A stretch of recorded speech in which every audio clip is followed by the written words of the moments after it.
1972년 미국의 심리학자 데이비드 로제나는 어느 날 7명의 친구들을 불러 모아 정신병 환자를 연기해 정신병원에 잠입해보자고 제안합니다. 입원 중 연기를 그만두고 정상적으로 행동할 때 과연 의사가 자신들이 제정신이라는 사실을 알아보는지 보자는 것이었죠. 친구들은 만장일치로 찬성했고 그들은 바로 병원에 잠입하기 위한 준비를 시작했습니다.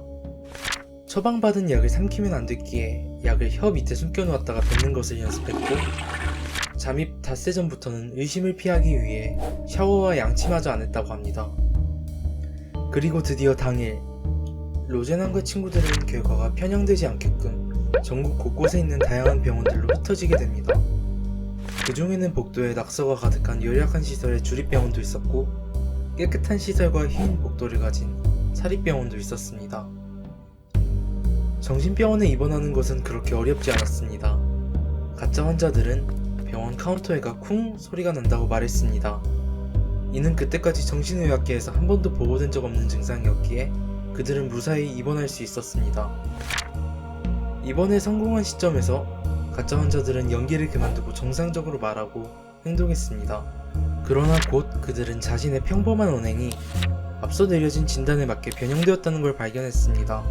가령 친구들과 가끔 다투기도 했지만 대체로 잘 지냈다는 지극히 평범한 경험을 이야기할 때 사람과의 관계에 있어 자신이 없으며 불안감을 느낀다 라는 평가가 내려지는 식으로 말이죠. 심지어 한 번은 로제난이 글을 쓰고 있자 병원은 그 행위를 과대망상적 정신분열 현상이라 보기까지 했다고 합니다. 신기한 점은 다른 환자들은 이들이 정상임을 알아차리는 경향을 보였다는 것입니다. 어느 한 환자는 로제난에게 다가와 병원을 조사하는 게 아니지 묻기까지 했다고 합니다. 모든 실험이 끝나고 전국에 흩어졌던 가짜 환자들이 모였을 때 로제나는 한 명을 제외한 전원이 정신분열증 진단에, 다른 한 명은 심각한 조울증 진단을 받았음을 발견합니다. 가짜 환자들의 입원 기간은 7일에서 52일 사이, 평균 19일이었으며 몸 상태가 병원에서 더 나빠져 있었습니다. 로제난의 실험 이전에도 기대감이 결과에 미치는 효과를 증명하는 비슷한 실험이 있었습니다. 1966년 로젠탈과 제이콥슨이라는 두 연구자는 초등학생들에게 가짜 지능지수 테스트를 실시합니다. 그리고 학생들의 교사들에게 테스트 점수가 높은 학생의 경우 다음 학년에서 학업 성적이 크게 오를 것이라 기대된다는 이야기를 해줍니다. 그 결과 1년 뒤 성적 향상 기대로 분류되었던 학생들의 학업 성적은 그렇지 못한 학생들보다 실제로 훨씬 향상되었으며 지능지수도 놀랄 만큼 높아졌다고 합니다. 학생들을 분리한 테스트는 아무 의미 없는 가짜였는데 말이에요. 로젠탈과 제이콥스는 이 실험을 통해 현실을 결정하는 편견과 맥락의 힘이 얼마나 큰지를 보여주었지만 이는 정신의학의 측면에서 편견과 맥락을 부각하는 연구는 아니었습니다. 로제나는 자신과 친구들의 경험을 바탕으로 정신병원에서 제정신으로 지내기라는 제목의 논문을 작성하여 권위 있는 과학 잡지 사이언스지에 발표합니다.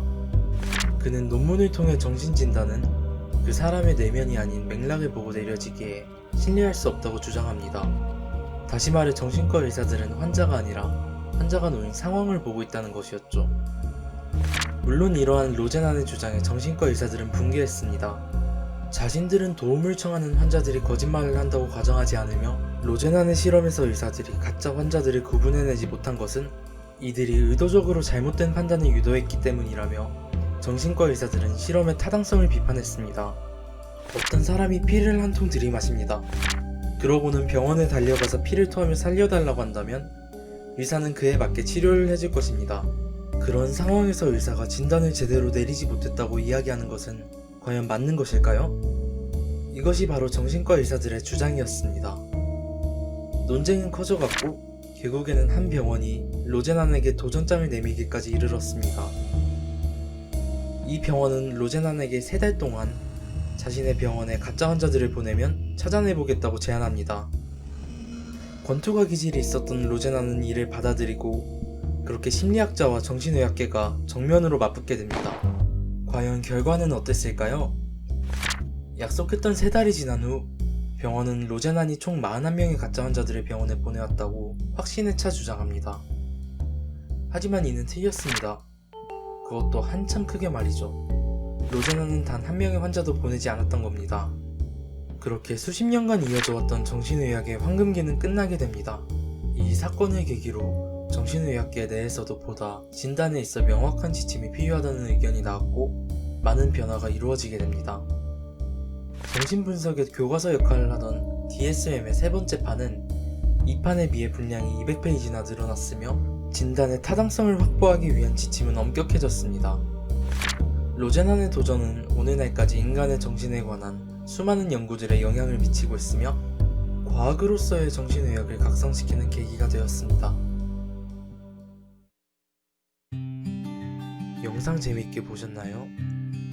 그럼 전 다음 영상에서 더 흥미로운 주제로 찾아뵙도록 하겠습니다.